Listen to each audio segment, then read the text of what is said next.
A popular American businessman and investor, Steve Eisman, asked this question: what value does cryptocurrency add? He further said that no one has been able to give answers to that question. But today on The Eagle, we will be talking about crypto. How well do Nigerians know about it? The pros and cons of crypto in the Nigerian society. Thanks for joining us on another episode of The Eagle. My name is Aisha Muhammad. Imagine a society where everything works. Durable road networks, stable electricity supply, portable water, well-equipped and functional healthcare facilities, quality education for all, affordable housing schemes, social security benefits, job creation, and a lot more that makes life comfortable to live. That is an ideal society. We can only achieve these if we all play our part. Say no to corruption to enjoy these benefits. Kill corruption to save Nigeria. This message is from the Economic and Financial Crimes Commission, EFCC. The Eagle today promises to be an interesting one as we touch on the trending topic of crypto. We also spoke with some Nigerians on the knowledge of it. We have updates on happenings in and around the EFCC. Sit down and relax as the program continues shortly.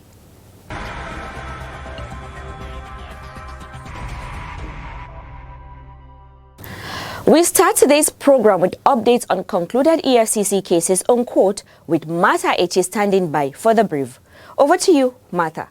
The Ibadan Zonal Office of the EFCC has secured the conviction of a former Deputy Chief Registrar of the Oyo State High Court, Mutiat Omobola Adio. She was convicted after pleading guilty to a fresh charge bordering on obtaining money by false pretense and issuance of dishonored check, contrary to Sections 419 of the Criminal Code Law, Cap 38, Laws of Oyo State 2000, and Section 1, Subsection 1B of the Dishonored Check Offences Act, Cap D11, Laws of the Federation of Nigeria 2004.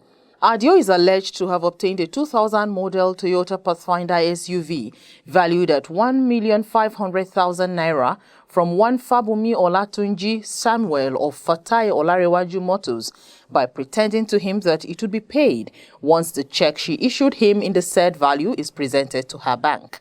The victim released the said vehicle to her, but the check was dishonored within 3 months of issuance for insufficient funds in the account.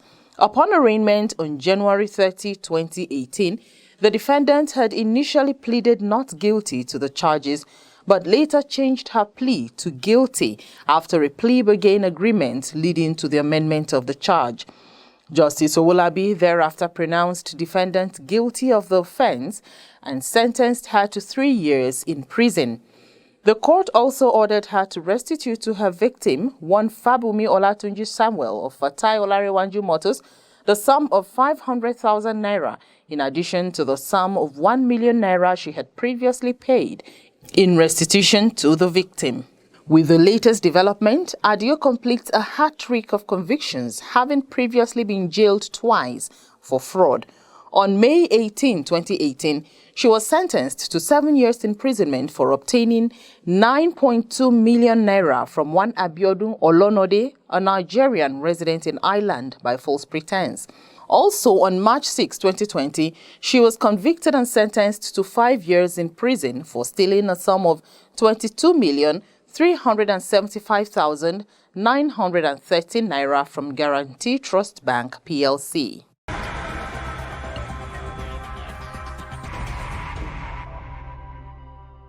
A federal high court in Abeokuta, Ogun State, presided over by Justice Mohammed Abubakar, has convicted and sentenced 2 internet fraudsters, Ridwan Lekon Garuba and Agbabiaka Idris Adebayo, to prison. Ridwan Lekon Garuba is to spend 5 months in prison, while Agbabiaka Idris is to spend 4 months in prison. The convicts had pleaded guilty to separate one-count charge preferred against them by the EFCC Ibadan Zonal Office. The charges bordered on fraud and impersonation. The EFCC counsel in the case, Shamsuddin Bashir, urged the court to convict the duo accordingly. Justice Abubakar consequently convicted and sentenced Garuba to 5 months in prison with effect from the date of his arrest, while Agbabiaka bagged 4 months in prison, also with effect from the date of his arrest. Garuba, who has already refunded the sum of 1,000 United States of America dollars to his victim through the federal government of Nigeria, also forfeits his Samsung S9 mobile phone, Samsung S6 mobile phone, one MiFi and one Nokia phone. Agbabiaka also forfeits his iPhone mobile phone to the federal government of Nigeria, being part of the benefit he derived from his fraudulent act.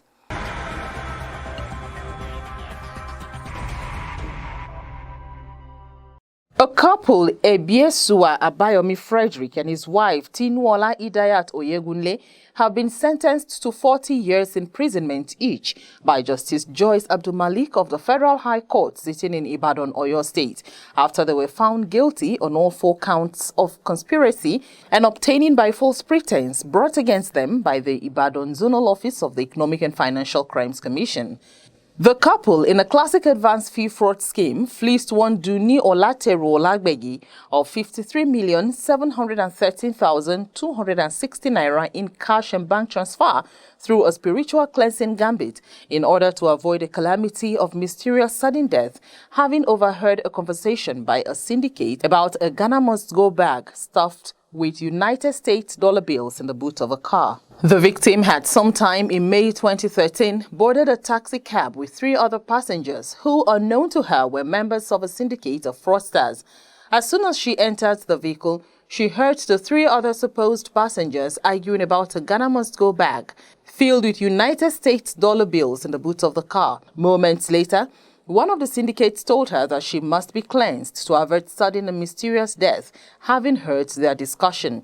She was taken to an unknown destination where she subsequently started giving the defendants and the other members of the syndicate at large various sums in cash and bank payment totaling 53,713,260 naira to buy instruments for the cleansing of United States dollar notes, which she allegedly sourced from the sale of her properties in both Ibadan and Lagos. In the course of the investigation, it was discovered that over 9 million naira was paid into the second defendant, Tinuola Idayat Oyegunle's account, domiciled in one of the third-generation banks, apart from other funds traced to the first defendant, Ebiesua Abayomi Frederick's account. It was also discovered that the first defendant built Victoria East Park Hotel and Suite, located in Igbogbo, Ikorodu, Lagos State, from the proceeds of the crime. In his judgment, Justice Abdulmalik found the couple guilty of the 4-count charge and sentenced both of them to 10 years imprisonment on each of the 4 counts.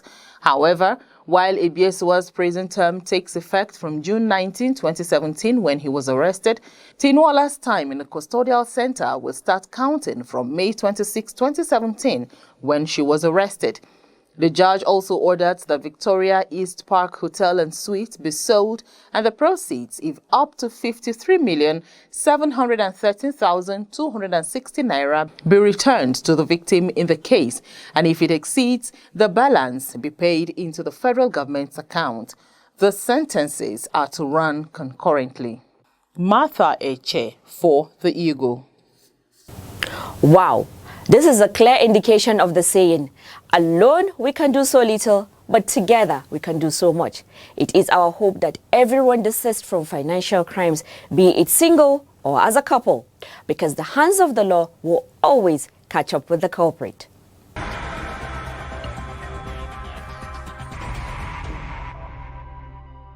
According to Wikipedia, A cryptocurrency, or crypto for short, is a digital asset designed to work as a medium of exchange wherein individual coin ownership records are stored in a ledger existing in a form of computerized database using strong cryptography to secure transaction records, to control the creation of additional coins, and to verify the transfer of coin ownership.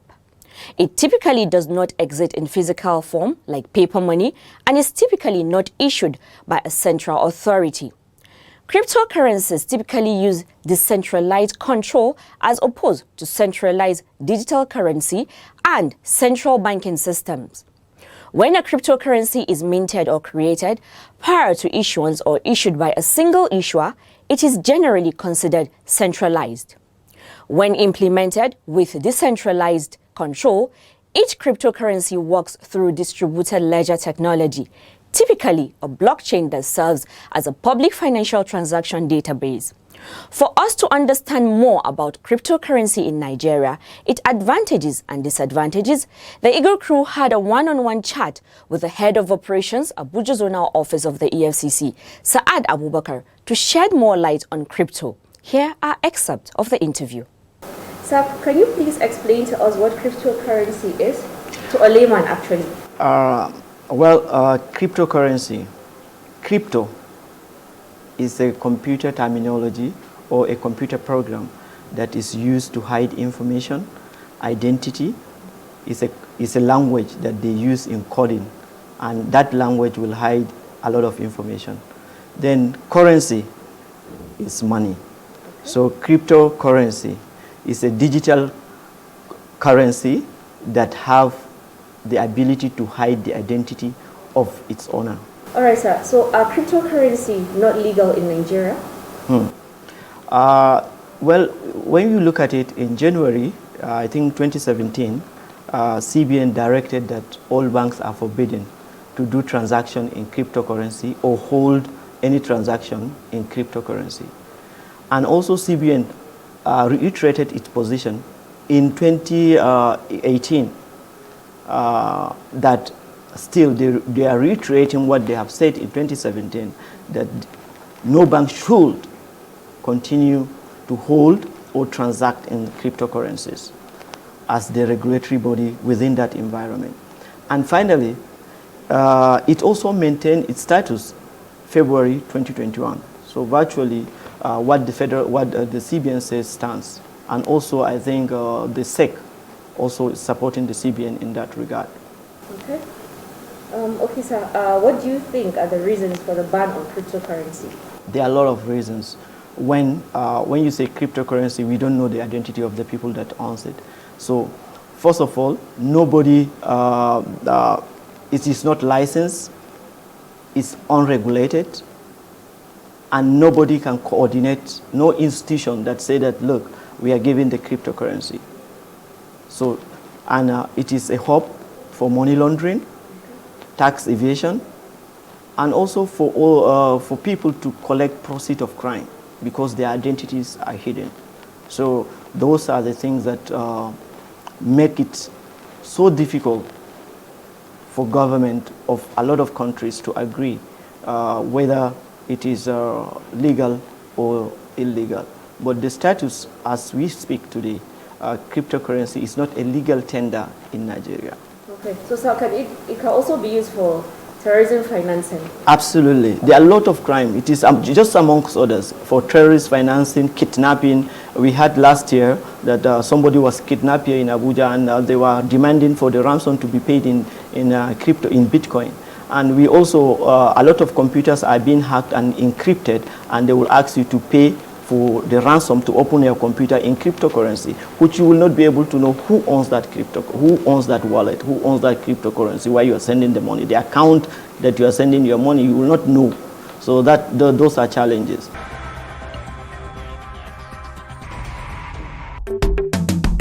Corruption is a cankerworm, na cankerworm. I say na cankerworm, na cankerworm. Corruption don't finish our country. Nigeria women rise up and come together, oh yeah. Every woman come out, but we fight corruption together, oh. Every woman fall out, We could kill corruption together, oh. Them they thief our money, send them obodo yibo. Children they suffer every day. Better school in no day. Nigeria women come, oh. Women from every sector. Make we fight corruption. We won't kill our country. Them go collect money for light. Chop the money, light we no see. Good road and good health we no see. I said nakanka wamu, nakanka wamu. Join the EFCC in its crusade to rid Nigeria of corruption. Naija, now we all know. There have been mixed reactions from Nigerians on the ongoing government policy mandating financial institutions to close accounts belonging to cryptocurrency traders.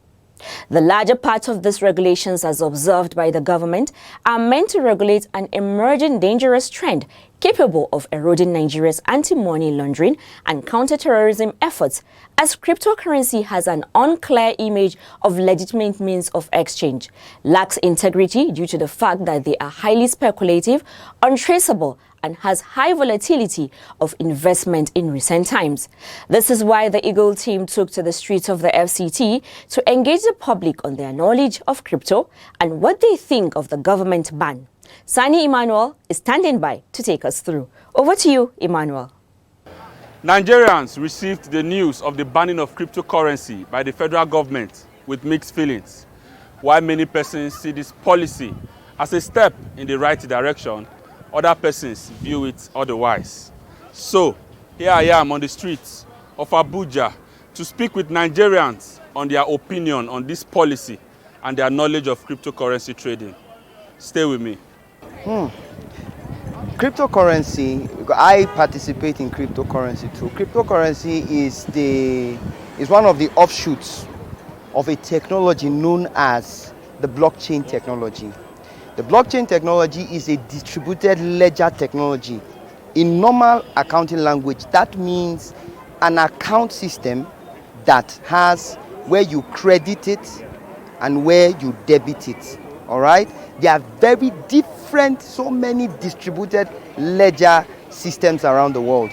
You know, Hedera Hashgraph is another one, but blockchain is the most popular one, and there are technologies that run on blockchain. You know, when you have a technology, you have a use case.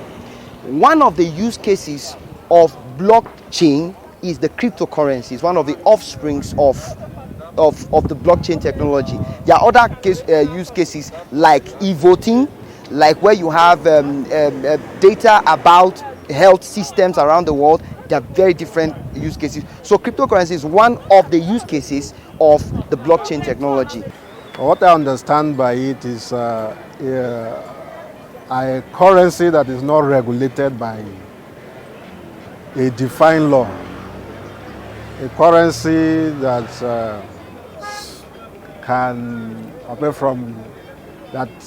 cannot be limited to a particular territory. Can run from country to country, but it's basically online, digital in nature. And cryptocurrency has to do with online. It's an online business that with the blockchain and every other aspect of it, they were able to come out with something that gives them income, which I may not know how the income is being generated. But what I really know, cryptocurrency really brought out something positive in the life of the young people. When asked their opinion of government ban on cryptocurrency trading, respondents have this to say. We should learn to trust our public institutions. For instance, the Central Bank of Nigeria. They are the custodians of currencies in Nigeria. By law, they are the bankers' bank. And they ought to know better. So if a policy is coming out from them, we should be able to trust them that they know what they are saying. You know, first of all, the government have their own reasons of banning cryptocurrency. And they might have looked at it maybe on other perspective of people involved. Secondly, it may be related to what happened to people during MMM. So they might have gone in one way or the other to investigate on their own and decide to ban cryptocurrency. Cryptocurrency trading has become well suited for conducting many illegal activities, including money laundering, terrorism financing, as they are operated by unlicensed and unregulated entities. Scammers are using these platforms to dupe people across the world, making it difficult to trace history of unscrupulous transactions. People are being used to use cryptocurrency as a means of money laundering. Countries are scared because our cyber security is not strong. Countries like US, other countries, they are saying we Nigerians are using that means to use it as a money laundering in exchange or to save our money. And people are using it as kidnapping and other issues. One of the things that people use the blockchain technology to do on the dark web, you know there's a dark web. On the dark web, they use it to sell drugs. You know, people use the dark chain by inference cryptocurrency to buy drugs like cocaine, trade cocaine, get guns and all of that. But it's not an absolute.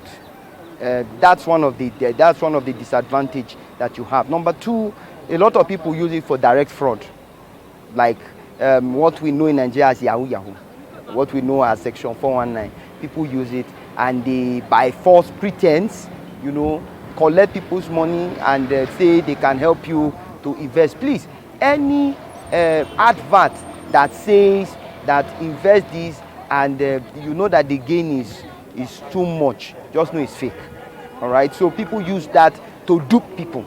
So, from the foregoing, it is evidently clear that Nigerians who are in support of this government policy on the ban of cryptocurrency trading have better understanding of the risk posed by money launderers and terrorists on the nation, whereas those without the knowledge are still ignorant of the threat it posed to the nation. It is our hope that Nigerians from all walks of life will join hands with the government to fight money laundering and terrorism financing. Sani Emmanuel reporting for the Eagle. Well, as rightly said by Sani Emmanuel, it is our hope that all Nigerians would join the fight against terrorism financing, money laundering, and all economic and financial crimes. Before we wrap up the program, enjoy this musical interlude.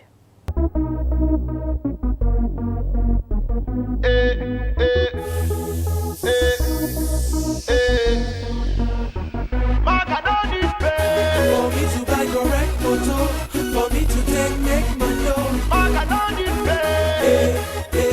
I don't need pay. Reminiscing as I walk to my car, thinking about how we used to be.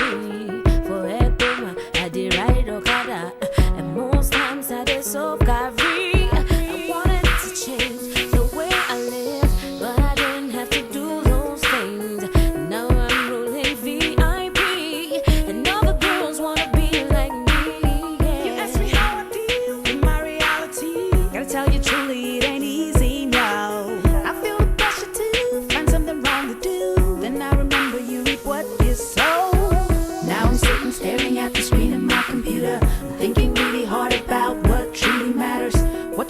Data, just to catch a maga. He could have been my father or someone else's brother. For me to buy correct photo, for me to take my dough, I don't need pay. No need for me to go cafe.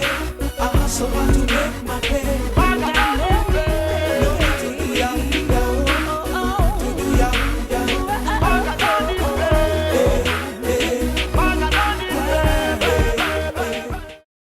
7 in the morning, it's a brand new day. I still swollen, still at the cafe, hustling real hard from Sunday to Sunday, hoping someday that Maga will pay. But Maga no need pay for me to live correct. They call me Mr. Capable. I got my self-respect. No need to do yahoo yahoo for me to cash a check. I don't need no money.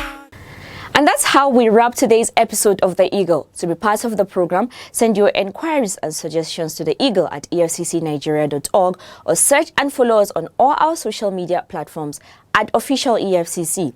You can also send your petitions to info@efccnigeria.org and can speak with our representatives on 0909 44751 or 0909 3322644. My name is Aisha Muhammad. But before I go, never forget the words of the wise man who said, and I quote, "Let's not lose hope for humanity. Instead, live to help others. We can make a difference. Say no to corruption." End of quote. From all of us here, it's goodbye. God bless Nigeria. Stay safe and be kind to one another.